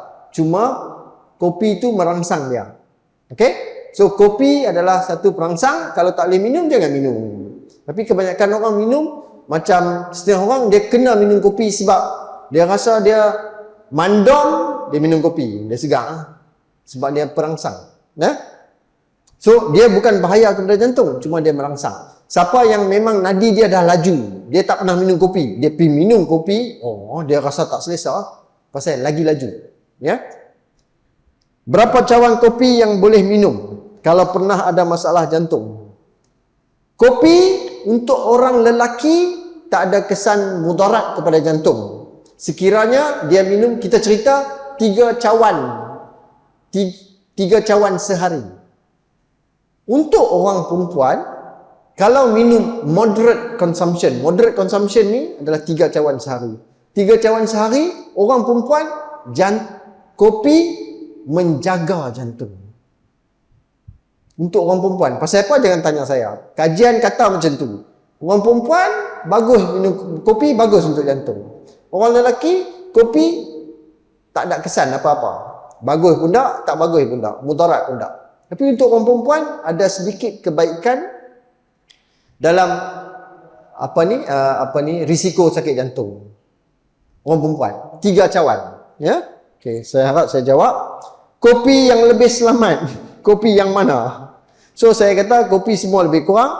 Oh, dia tanya kopi mana lebih selamat? Instant, 3 in 1, kopi kampung, kopi brew macam espresso. Wah, ini peminat kopi ni cara tanya ni. Saya nak jawab nombor 1. Kopi 3 in 1 paling bahaya. Paling bahaya. Bukan pasal kopi 3 in 1. Apa pun 3 in 1, berhenti. Cukup bahaya. 3 in 1 yang hak satu tu. Kopi 3 in 1. Kopi tu tak apa. Teh 3 in 1. Teh tu tak apa. Had, apa orang kata, kandungan utama dia tak apa. Yang dua tu. 3 in 1 tu, lagi dua tu, gula dan creamer. Dua-dua bahaya. Gula, bahaya pada gula. Yang tadi saya nak kata, saya nak buat ucapan kedua tu, nak cerita pasal gula. Tapi tak apalah, daripada bagi soalan. Gula dan creamer. 3 in 1. Siapa ada 3 in 1 di rumah, siapa ada menjaga 3 in 1 di rumah, minta maaf. Saya anti 3 in 1. Anti lah, bukan saya kata haram, tak haram lah, benda halal. Tapi kalau boleh, jangan minum 3 in 1. Cukup bahaya. Cukup bahaya. Okay? Tapi kalau kita nak cerita bahaya 3 in 1 tu, kita kena masuk dalam satu bahagian lain yang lebih luas, cerita pasal gula. Creamer dan gula. Creamer ni tak banyak lah, tapi creamer ni bahaya sebab creamer ni adalah trans fatty acid. Dia masuk dalam badan, badan tak tahu nak buat apa kat dia. Tak boleh dihadam. Creamer ni adalah trans fat. Trans fat ni tak boleh dihadam. Dia ambil, dia letak merata. Sebab dia tak boleh nak proses. Dalam bentuk tu dia dapat, dia letak merata. Tahu tak mana dia dah letak? Dia bor dalam hati. Dia bor dalam hati, rosak hati. Ya, okay. So 3 in 1 paling tak boleh, paling tak elok. Instant coffee makna dia serbuk kopi bancuh. Serbuk kopi segera tu lah. Tak ada masalah. Kalau boleh jangan buah gula, jangan buah susu pekat lah. Kopi kampung. Kopi kampung, tengok. Saya rasa orang-orang muda, mereka tak tahu kopi kampung dibuat macam mana. Tapi orang-orang yang dah berumur, kopi kampung dibuat macam mana. Biji kopi tu, dia masak biji kopi tu, dia goreng biji kopi tu, di antara ramuan dia, kalau saya tak salah, gula merah, nyok mesin. Kadang-kadang sekali dengan teburung-teburung pun dia buh sekali, dia mesin sekali. Ya. Dan margarin. Dia masak kopi tu. So, gula merah ada dalam kopi. Sebab tu kopi Melayu ni kadang-kadang kita makan, pegang, dia melekit. Sebab dia bergetah. Sebab dia ada gula merah. So, dia bukan kopi betul 100% macam biji kopi yang kita duk mesin tu. Yang tu yang disebut kopi asli, dapatkan biji kopi, mesin. Lepas tu, bancuh, tapih, minum. Yang tu paling original lah. Kopi segera, dia kata dia ambil biji kopi tu, dia proses, dia buat serbuk kopi segera. Kan? Kopi kita, kopi Melayu ni, dah dicampur dengan gula merah. Campur dengan mentega sikit. Sebab tu kadang-kadang kopi kita bancuh, minyak. Kopi Melayu. Kopi Melayu, kopi Cina ni lah. Ya? So, jawapan pun saya rasa terjawab. Kopi yang di mesin biji kopinya, baguslah. Kopi asli. Tapi dia kuat. Dia kopi yang betul-betul original. Ya, tak dicampur. Yang tu yang kadang-kadang setengah orang tak boleh minum berdebak. Ya. Tapi bukan bahaya lah. Ada orang pernah kena stres yang teruk semasa COVID. Adakah tanda-tanda yang mungkin perlu diberi perhatian sama ada kesihatan makin merosak? Oh, ni dia cerita pasal COVID. Terus saya jawab lah. Nasihat doktor, apakah kesan sampingan tak terhadap kesihatan jantung bagi pesakit yang pernah dijangkiti COVID sekali atau lebih? Okay. COVID dengan jantung lah, dia tanya 2 kali lah. COVID dan jantung. Okay. COVID dan jantung ada 2 masalah ya. Kita tahu, saya tak mau bohong. Ilmu yang saya ada, saya kena cerita. COVID dengan jantung ada 2 masalah. COVID tu sendiri boleh menyebabkan masalah jantung. Myocarditis. Okay? Semua virus, tak payah COVID, sesama. Saya masa saya duk kerja dari dulu, sebelum zaman Covid pun, kadang-kadang dalam setahun 2 kali, dia tu main demam sesama. Tengok mati. Sebab apa? Jantung. Jantung gagal. Myocarditis. Okey? Apa virus pun boleh. Tapi baru ni Covid, dia kena, dia merebak dengan cepat. Dia lebih kerap orang yang kena myocarditis. So, dia boleh menyebabkan keradangan jantung. Jantung tu meradang. Jantung tu inflame. Bengkak, lemah, tak kuat dan meracau. Jantung tu pam menggila, mati. 1. 2, disebabkan oleh vaksin. Ya, jantung, masalah jantung yang disebabkan oleh vaksin. Vaksin macam mana menyebabkan masalah jantung? Sama. Myocarditis. Okey? So, memang ada setengah orang memang kena myocarditis selepas vaksin. Tapi kebanyakannya kena disebabkan oleh kuman COVID itu sendiri. Jadi, sebab apa vaksin ini menyebabkan myocarditis? Banyak teori. Tapi kita tahu COVID itu sendiri memang boleh menyebabkan myocarditis. Ya. Jadi, yang dia tanya, apakah kesan jantung bagi pesakit yang pernah jadi COVID? So, kalau orang tu kena COVID tu nak menyebabkan masalah jantung, dia kena dandan. Masa dia kena tu, masa tu jantung dia. Bukan kena COVID tahun lepas, tahun ni jantung dia lemah. Tak. Dia menyebabkan kerosakan jantung dandan masa tu juga. Ya? Melainkan lah, dia kena COVID dan dia kena masalah jantung, dia tak tahu. Lepas tahun 2, baru pergi check pula, tu dia jantung dia dah bengkak. Tapi susahlah kita nak confirm sebab kita tak tahu masa dia kena tu jantung dia besar mana. Tapi memang boleh jadilah. Ya.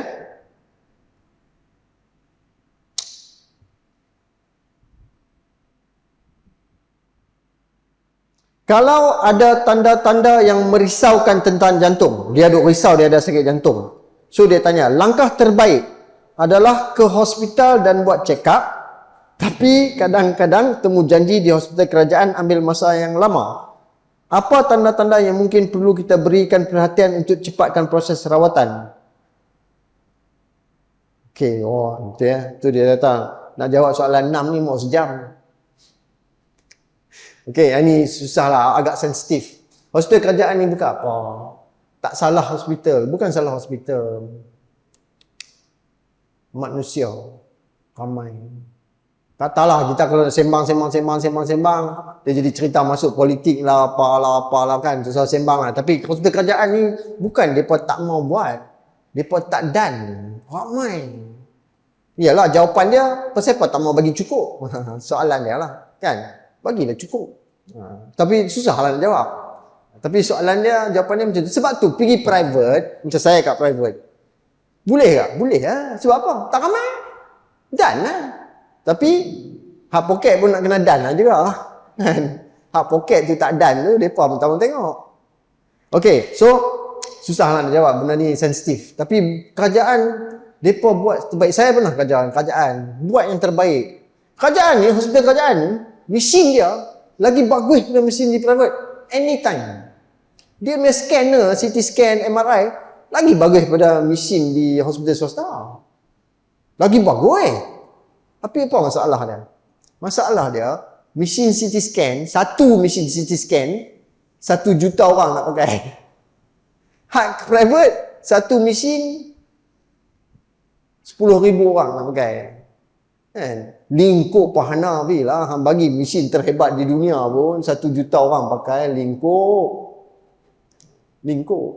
So bukan masalah tu, dia masalah lebih pada masalah pentadbiran ni lah kot. Lebih kurang lah, saya nak kata pun saya lagi sensitif juga kan. Tapi dia ada sakit jantung, susah hati, risau, pergi kat klinik biasa, klinik swasta. Biar dia buat ECG, dia sembang, dapat pendapat, dia kata saya rasa sakit jantung, pergi. Kalau nak pergi periksa jantung, hospital kerajaan, pergi hospital Seberang Jaya, hospital Kepala Batai, hospital Bukit Mentajam. Okey. Pergi hospital-hospital yang kecil lagi, dia tak boleh buat apa dah. Dia boleh buat macam klinik tu saja. So kalau boleh pergi Seberang Jaya, Bukit Mentajam, Kepala Batai, dia boleh buat benda lebih sikit dah tu. Dia ambil darah untuk serangan jantung. Kalau rasa, sagi pi hospital kerajaan lambat sebab kecemasan orang ramai, pergi hospital swasta. Kita di sini ada Bagan, Sunway, hospital kat Bukit tu apa tahu nama? JKP apakah? PJK kot, KPJ lah. Hospital KPJ tu pun boleh pergi juga. So kalau rasa nak pergi cek jantung dengan cepat. Dan sebab yalah, kadang-kadang saya suka juga, kadang-kadang mulut jahat juga. Kan, saya ni pun kadang-kadang kita kata tak ada duit tapi nak pergi makan angin, Allah, boleh lah pergi makan angin, habis 10,000. Nak pergi periksa 1,000, mahal mampu gila, pergi periksa 1,000 dia Chan. Amboi, hang pergi makan angin tu 10,000 tak apa habis. Hang nak cek kesihatan hang tu 1,000 hang kira. Minta maaf lah mulut jahat. Janganlah berasa, tapi konsep, ya. Okey, tak ada soalan lain ke? Oh, ada lagi. Kalau pesakit jantung itu kembar, adakah kembarnya pun mudah mendapat serangan jantung? Okey, jawapan dia ya dan tidak. Ada yang memang kembar, seorang kena, seorang lagi pun akan kena. Tapi kita dah ada juga pesakit-pesakit yang tak macam tu. Sebab apa? Sebab penyakit jantung ni bukan sahaja berdasarkan kepada keturunan, juga berdasarkan kepada macam mana mereka jaga. Hak seorang tu makan jaga, hak seorang tu membujur lalu melintang patah. Apa saja dia nak telan, dia telan. Corak kesihatan penjagaan tak sama, kan? Tapi yang penting tak kira lah dia kembang ke tak kembang ke, walaupun tak kembang adik-beradik. Kalau bapak dia sakit jantung, abang dia sakit jantung, lompat adik dia sakit jantung, takkan dia tak mau pergi cek kot. Hang cari pasal pi lah cek, nak buat ECG ya pun. Nak suruh ujian senaman saja pun. Ya. Last lah, saya rasa saya nak kata juga benda ni penutup, penghabis, penting, dan saya tak mau tinggal benda ni. Setiap kali saya jumpa di klinik pun, kalau saya ada masa sikit, saya luangkan sedikit masa untuk kata benda ni. Saya nak abang benda penting, apa yang kita semua kena tahu, sebab kita kadang-kadang mungkin dah terlambat nak berubah. Tapi kita kena buat ni untuk anak cucu kita. Benda ni dah berlaku di negara barat, sedang berlaku di negara kita. Apa dia? Gula. Saya nak ajak semua kita boikot gula. Gula memang masalah. Tapi saya tahu ada segolongan yang kata doktor ni gila kot. Tak ada gula nak hidup macam mana? Allah Subhanahu Wa Taala lagi cakap pada kita, kita tak perlu gula. Gula ni ada dua jenis. Satu lagi gula yang kita duk makan yang manis ni, yang dibuat, bukan semua jadi. Gula kita nak makan ni bukan semua jadi. Gula ni diproses daripada tebu. Diproses. Maksudnya dia gula tebu. Gula ni berbahaya sebab gula yang kita duk beli ni ada dua komponen. Glukos yang kita perlu untuk tenaga, kita perlu untuk menghasilkan tenaga, kita nak kerja, nak jadi kuat, dan 50% lagi adalah fruktos. Fruktos adalah gula buah. Tapi jangan salah sangka, saya bukan kata buah tak bagus. Tapi gula ni gula yang ada dalam buah, fruktos. Fruktos ni masalah. Fruktos ni tak boleh diproses oleh badan. Glukos digunakan untuk menghasilkan tenaga. Fruktos dah. Tapi kita nak makan gula yang proses ni, 50 fruktos, 50 glukos. Glukos tak apa. Fruktos ni masalah. Okey?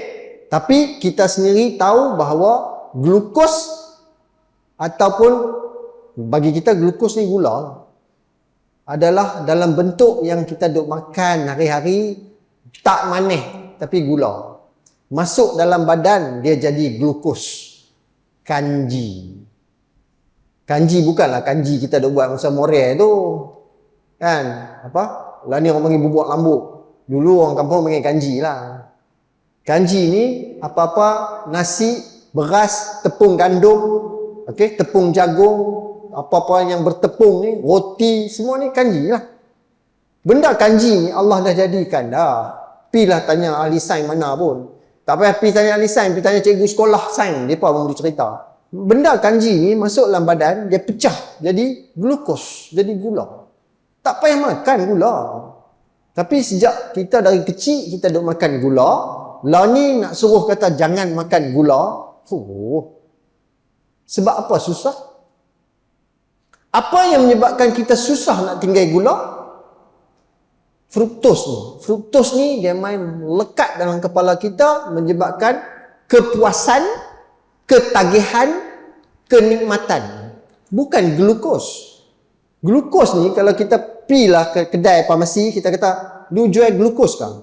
Glukos tu kalau orang lama dia tahu, glukolin dalam tin tu. Ambil tu bancuh. Bukan manis mana pun. Glukos ni tak manis sangat. Fruktos tu yang manis. Gula buah ni. Dia yang manis, tapi dia yang kacau ni. Tapi glukos tu pun kacau. Jadi bagi saya tak perlu dah. Kita tak payah makan gula. Jangan bubuh gula. Rumah saya gula tak ada, beli gula kilo tak ada, memang tak ada, saya tak bohong. Ada gula dalam paket. Pasal apa? Kadang-kadang ada setengah orang mai tak boleh nak minum kena ada gula. Tapi kadang-kadang isteri saya curi-curi lah, dia nak masak, kadang-kadang ada benda nak kena bubuh gula kan. Dia curi-curi ambil gula paket, lah bubuh sikit. So, kalau boleh berhenti makan gula. Sebab gula, saya nak cerita, ini semua pendek lah, tak lama. Rokok dengan gula mana bahaya? Saya punya jawapan sama bahaya. Rokok, kanser, sakit jantung, angin ahmar, rosak paru-paru. Kan? Apa lagi? Ada lagi 2-3 lagi. Tapi yang penting kanser, paru-paru rosak, stroke, sakit jantung, sakit paru-paru. Gula. Semua yang rokok boleh buat, dia boleh buat. Sakit jantung, gula. Sakit paru-paru, boleh. Angin ahmar, boleh. Kanser, boleh. Gula adalah sumber makanan sel kanser. Sel kanser makanan dia apa? Gula. Kita bagi makan gula, dia merebak dengan cepat. Ada penyakit yang rokok tak boleh kacau, dia kacau. Yang kita dah jumpa. Gula boleh menyebabkan nyanyuk, Alzheimer's. Orang dah dapat bukti lah ni, gula boleh menyebabkan nyanyuk. Dan saya percaya, sebab saya mula tengok, kalau siapa-siapa yang dah berumur, kita kalau nak tengok orang nyanyuk dulu, orang nyanyuk umur 80 lah, 70 ke atas lah, 80 nyanyuk. Saya lah ni di hospital, umur 60-an, saya tengok nyanyuk. Heran kan? Taraf kesihatan semakin bagus, umur semakin panjang, tapi nyanyuk semakin awal. Cuba pergi tengok. Ada tak sahabat-sahabat kita ataupun adik-adik kita yang berumur dalam kurun 60-an lebih, tapi dah mula nyanyuk? Sebab gula. Dan gula boleh menyebab satu lagi penyakit yang rokok tak kacau. Hati. Kerosakan hati. Bermula dengan fatty liver, hati yang berlemak. Hati berlemak bukan disebabkan oleh lemak, hati berlemak disebabkan oleh gula yang berlebihan. So, saya nak cerita ni sebab saya nak patah balik dan saya kata di negara barat dah memang berlaku. Di negara barat, budak-budak yang masalah disebabkan oleh gula, apa dia? Kegemukan. Kencing manis pada umur belasan tahun. Kerosakan hati pada umur 30-an. Semua ni disebabkan oleh gula. Apa muslimin muslimat semua akan mungkin tanya kat saya, doktor, apa doktor dok merapu ni? Tok nenek kita dok makan gula berpuluh tahun dah.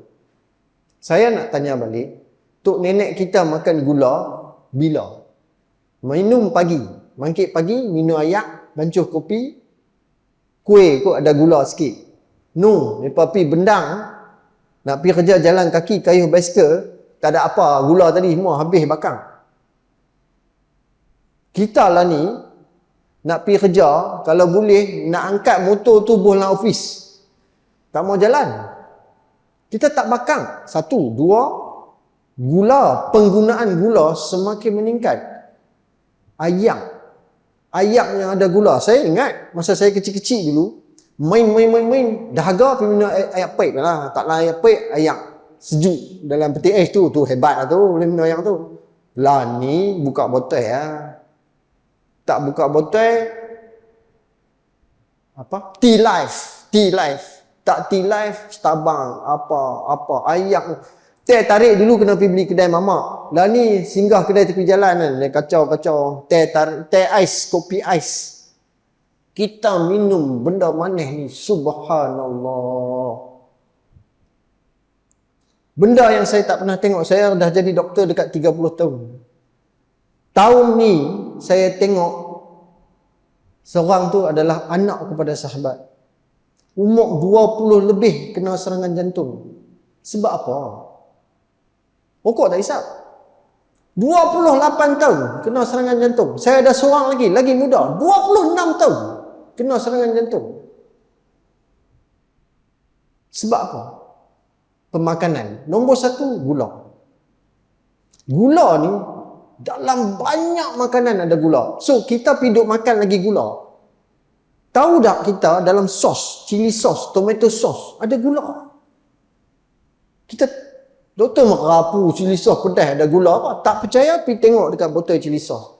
Satu lagi taktik industri pemakanan. Dia tak bubuh gula. Dia tulis kat situ corn syrup, sirap jagung. Corn syrup ni apa? Gula.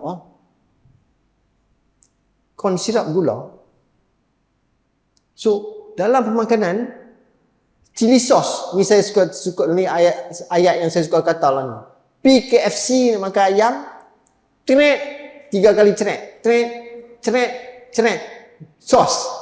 3 ceret, 5 sudu gula, sudu teh.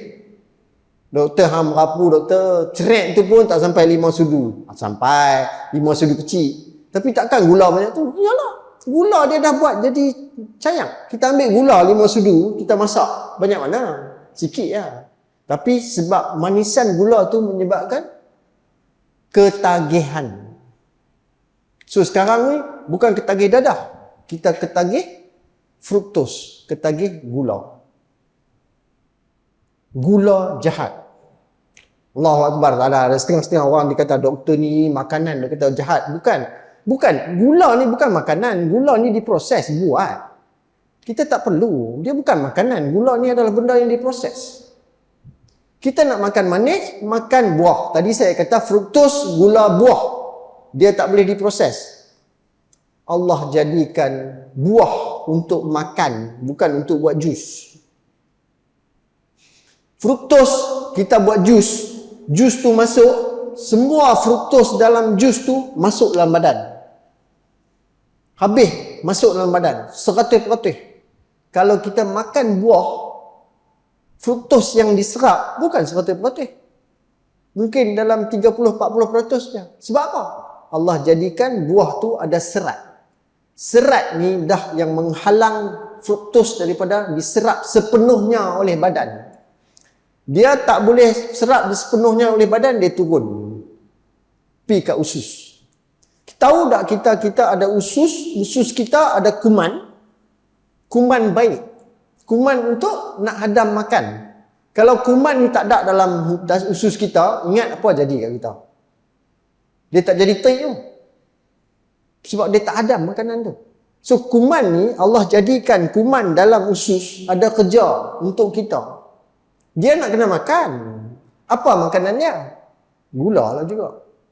So, tak payahlah kita pulun gula tu semua kat kita. Bagi kat dia. Dia nak makan. Sebab tu buah, fruktos yang kita tak serap, turun ke bawah. Bakteria yang baik ni makan untuk dia terus hidup. Sebab dia nak berbakti kepada kita. Kita ni, satu organisme Allah jadikan kita manusia ni, subhanallah, satu organisme yang ada macam-macam. Community, kita ada kuman dalam badan kita yang bertugas untuk kita. Dalam usus kita ada bakteria yang nak memecahkan makanan. Dia tak ada, jenuh kita. Tapi kalau kita tak bagi makan kepada dia dengan sempurna, Okey? Dia nak makan apa? Dia makan selaput usus. Jadi penyakit usus. Dia nak hidup, dia nak makan. Ni semua bukanlah benda yang mustahak, tapi di antara benda-benda penting apa yang berlaku. Okey? So, cerita balik pasal gula buah. Gula buah biar dia dalam buah, makan buah. Jangan buat jus. Makan buah sebab fiber, serat buah tu membantu mengurangkan penyerapan fruktos. Kita serap, kita dapat nikmat tu, nikmat manis, nikmat sedap. Tapi bukan sampai tahap di mana 100% fruktos masuk dalam badan. Balik kita pergi tengok, buka kat internet tengok. Kita baca Allahu Akbar, baru kita tahu apa yang gula boleh menyebabkan kepada kita. Kita ditipu. Satu lagi, minuman kegemaran ramai dari saya kecil. Besar-besar ni tak minum dah lah. Minum untuk sihat dan kuat. Pembohong. Minum untuk penyakit. Milo adalah minuman yang memang dah dibubuh gula. Kopi ni tak ada lah gula lagi. Kopi-kopi segera ni tak ada gula. Kan? Tapi Milo tu ada gula. Susu tak apa lah nak ada gula. Ada juga sikit. Tapi Milo ni gula dah memang gula. Tapi kita ni hebat lagi, boh lagi, sukat, kacau lagi, gula lagi. So, penyakit kita lah ni, ramai orang, masalah hati, sakit jantung, angin ahmar, darah tinggi, kencing manis, semua salahkan gula. Gula yang diproses. So, orang tanya saya, doktor, gula brown sugar macam mana? Gula perang. Gula juga. Gula proses juga. Gula perang tu buat dengan apa? Tebu juga. Dia grade dia lain. Siapa kerja kilang gula dia pun tahu. Okay? So lah ni gula nyok lah, sama juga. Dia daripada manisan buah tu lah, manisan nyok tu lah. Tak payahlah nak makan gula. Buat apa? Tak perlu makan gula. Gula ni pasal manis. Kita nak bagi manis. Tapi kalau kita dah biasa, kita tak perlu pun makan manis tu. Sebab mudarat. Tapi bukanlah saya haramkan gula. Kita kalau boleh makan gula macam tok nenek kita dulu. Minum air tu sekali tu lah ada gula, atau malam sekali, 2 kali. Lebih. Tapi kita ni, cuba balik, esok kita start tengok. Kita punya gula. Start pagi, kuih, minuman. Pagi pukul 10, minuman, gula lagi. Tengah hari, kan? Lagi tengah hari ayak, gula lagi, sirap ke apa, gula lagi. Petang, minum kopi pula, gula lagi. Silap-silap ada kuih lagi, gula lagi.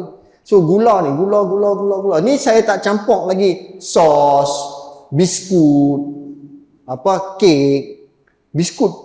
Gula. Biskut apa tak ada gula? Doktor, saya makan biskut tawang. Oh boy, confident dia. Doktor, saya memang biskut tawang. Saya tak makan biskut. Awak ingat biskut tawang tu tak ada gula? Nama dia biskut tawang. Mesti ada gula. Nah, so jangan dengar cakap saya. Cuba baca kesan gula kepada badan. Dan jangan percaya bahawa percakapan yang kata tak ada gula mati ya, tak ada tenaga. Allah SWT lagi pandai daripada kita. Nak makan nasi tutup daripada gula, dia pecah jadi gula. Tapi dalam badan lah. Cumanya tak rasa manis. Itu je lah. Nah, so saya berhenti yang tu saja. Saya nak mesej ni dibawa. Sebab orang muda ni 28 kena serangan jantung. 26. Sebab apa? Sebab pemakanan. Saya sokong dulu masa COVID, mereka kata kedai 24 jam semua tutup. Tak mau 24 jam. Kena tutup. Kerajaan Negeri Pulau Pinang dulu ada cadangan nak tutup sampai pukul 11. Exco masa tu Dr. Afif mai tanya saya, doktor boleh tak sokong kalau kita nak buat Kerajaan Negeri Pulau Pinang nak tutup kedai makan lepas pada pukul 10 malam. Terus saya kata saya setuju. Pasal apa? Kita duk melantak tengah-tengah malam. Cukup tak bagus. Makan. Sebab ini menyebabkan penyakit. What we are what we eat. Kita adalah apa yang kita makan. Tapi Rasulullah pun dah abangnya kali, makan kena jaga. Kan? Kita makan ikut dan. Ni sehari lepas ceramah dia nak bagi saya makan. Saya abang lah, saya tak mau. Okey, itu sajalah kot.